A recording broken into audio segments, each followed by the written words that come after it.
Hey guys, and welcome to our most frequently asked questions. These 6 questions are things that we hear over and over again, particularly from newer advisors or an advisor who is dealing with a new situation at their school. We want to walk you through these 6 things and show you where you can find the answers, and I hope this empowers you to really understand how your yearbook program is going to work. Question number 1. So, I have this yearbook class. What do I do with them? Let me introduce you to your new best friend. That would be the digital classroom. I'm in Yearbook Avenue, and I am going to go to the digital classroom, which is located up here on this top bar. Now, the digital classroom has a lot of information, and you can find it in a couple of different ways. Everybody has a different way of thinking, and so we've organized this either by season or by task. So you choose the way that works the best for you. For me, I'm all about the 7-minute starter. Here's a 7-minute starter on marketing, on leadership, on design, on coverage, photography, Photoshop, project management. There are so many. Let's start with writing. When I open the 7-minute starters on writing, I'm going to be given an assortment of options here. Here's a lesson on extended captions. Here's a lesson on active versus passive voice. Now, I was a social studies teacher. I am notoriously bad at spelling. I am not that great when it comes to grammar. To be able to teach this with some understanding and with some assurances that I'm not screwing it up was pretty amazing for me. So I love being able to do this and feel like I know what I'm doing. At least the kids think I know what I'm doing. Let me show you something that's really fun. When I click on the presentation for active versus passive voice, it is going to open a PowerPoint. And here is our active versus passive voice PowerPoint. And all of the information is already there for you to teach to your students. Now, if you notice in the bottom, there are hints for you. For example, this says find the subject. The subject should be the one performing the action, not receiving it. The cow is the subject, but it is at the end and the sentence is passive, and suddenly my brain goes, I'm a social studies teacher, I don't teach English. But guess what? Doesn't matter, because right down here, it tells me the answer. It should read, the cow jumped over the moon. Then we have our students do a practice assignment and teach them how to put it to use. All done for you, all ready to go. That is also going to come with a lesson plan aligned to your Common Core standards. Here's the exit ticket that goes along with that. They've learned all of this information in that PowerPoint, and you can grade it with this answer key here, so you don't even have to guess if the answers are correct or not. So if you're wondering what you should do with your students in the classroom, 7-minute starters are a great option. Question number 2. How do I keep my students busy? Well, isn't that a question?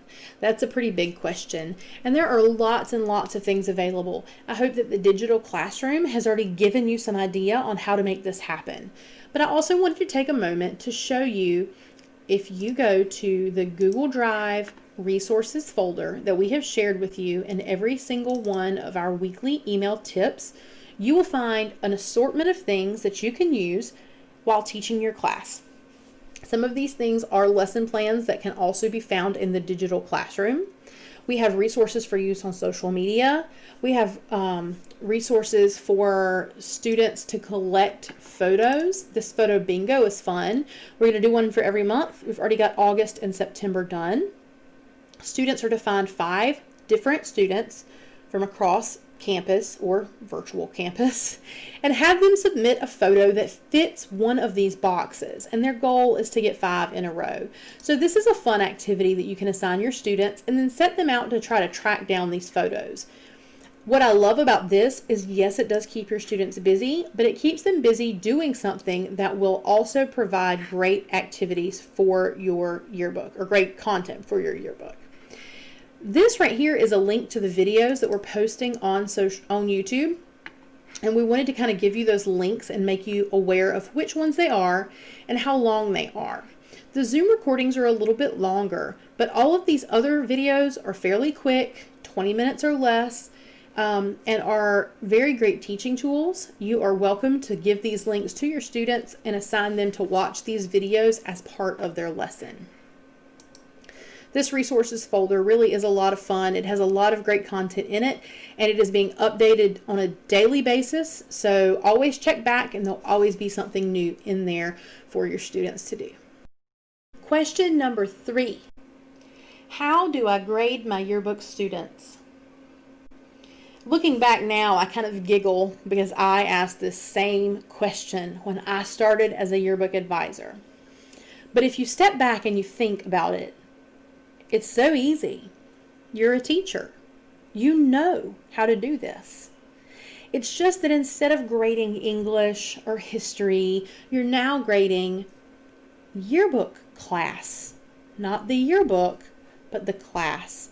So we want to provide your students with regular assignments that have expectations that can be met so that they can achieve a grade.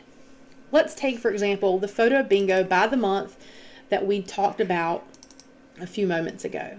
They're asked to get 5 in a row, each from a different person, and they must have permission to use the photo. The expectations are clearly communicated here. They have 1, 2, 3, 4, 5, 6, 7, 8, 9, 10, 11, 12, if I'm counting right, 12 different options to choose from to get 5 in a row. They make their choice. They submit their 5 photos. If they submit all 5 photos, they're all 5 from different people, and they have permission to use all 5 photos, then they get 100. If they do that for 4 photos, they receive an 80, and so on. Be very clear with your students, communicate the expectation, and then the results if they do or do not meet those expectations. This is no different than any other class. Now, when it comes to grading your yearbook spreads, we will provide you with some really great rubrics. Those will be populated into this resource folder, as well as being found in the digital classroom, as well as being put in the tip of the week. We try to provide you with as many resources as we can. You just have to look. Now, one more thing you can do is use a daily reflection. This daily reflection we actually created at the request of another yearbook advisor, because she said, hey, I want to know what my students are doing every day, what they still need to do, how they feel their day went, and I need to be able to give them a daily or a weekly grade. So we've created this editable worksheet using Google Sheets. Everything red can be edited, everything black cannot. Students put their name and the date, the task they worked on for the day, their comments about if it was efficient or not, what they need help on, and then they grade themselves based on today my work was better than average, average, not so great, and their plan for what they will work on tomorrow. And there's an additional sheet for every day, Monday through Friday.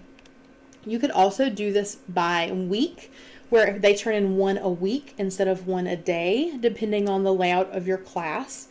If you need help making anything like this, please reach out and we are happy to help you. I would say that, again, the biggest thing is to communicate your expectations. My question as a student would be, if I tell you that my day was not so great, is my daily reflection grade going to be poor? Or can I be honest and the fact that I turned it in is going to earn me the 100 on the reflection? So I would want to communicate these things with your students. There's no right or wrong answer, but letting your students know what to expect is always the best plan. Question number 4. I don't have a class. How am I supposed to do yearbook? Boy, do I have an answer for you. And it is called Yearbook Express. I'm not going to get into the details because I'm doing an entirely separate video, and we're also doing some group meets where we can kind of talk to you live back and forth about this. But just know we have a plan. It is amazing, and you're going to love us even more than you hopefully already do. Question number 5. How do I do a yearbook when everything is virtual or canceled? What a question. The good news is we've already tackled that, and I can show you where to go find the answer. If you go to our NC Yearbooks channel on YouTube and find the video called How to Yearbook in 2020, Weekly Coverage. This is a recording of a Zoom meeting that walks you through exactly that. How to cover things in a way that is meaningful to students in a scenario that is not typical for us. So spend some time watching that and see what you think. Additionally, in case you're not familiar with YouTube, we've also got a spreadsheet here with a link to each of the videos. So again, this is in that 2020-2021 resources folder, and when you open up the spreadsheet, we have a list of the videos, their approximate length, and a link to take you to the video to watch it. And the last one for today is question number 6. How am I supposed to know all of this stuff? Well, hopefully by now, the first 5 questions have given you that answer. There's 3 big places that you always want to check. The first and most important is the Monday tip of the week. That will come from an email from Kim. We have lots of information laid out there for you, and it's timely and it's relevant, and it's not meant to ask things of you, but instead it's meant for us to provide you with things to make your life a little bit easier. The second place to go is to the YouTube channel NC Yearbooks, and anytime we have any kind of Zoom meetings, we record those and we post them here. So if you're not able to make them, you can access this. And also, anytime an advisor sends me a question that I think the answer would be helpful to lots of people, I'm making quick little videos, popping them on the YouTube channel so that you can use them and show them to your students as well. And the third place is the 2020-2021 resources folder. I have said this, I don't know, a dozen times already, but there's so much wealth of information in here, and we are always changing and we are always adding to it. As a matter of fact, just this evening, I went in and added a new folder called Tips of the Week. Now, in the past, we've been doing Tips of the Week in an email format, but we had a request to have something more printable. And so this week, your tip of the week will be exactly that, a printable PDF that is also interactive. Now that we've addressed these 6 topics, I hope you have learned a little bit. You know where to go to find more information. And I hope you also still feel comfortable emailing any of the 3 of us, Kim, Sarah, or Kristen, with any of your questions. We want to be there to help you, and we don't always know what you need unless you ask. So please feel free to reach out via email, and we'll be back in touch as quickly as we can. We love you guys. Take care. Bye. I almost forgot. I promised you that if you made it to the end of the video, I would tell you what you could do to receive a little bit of happy mail from me. All you have to do is subscribe to our YouTube channel and then comment below this video to let us know that you've done that, and I'll make sure I have a special treat headed your way through USPS soon. Thanks again. Bye.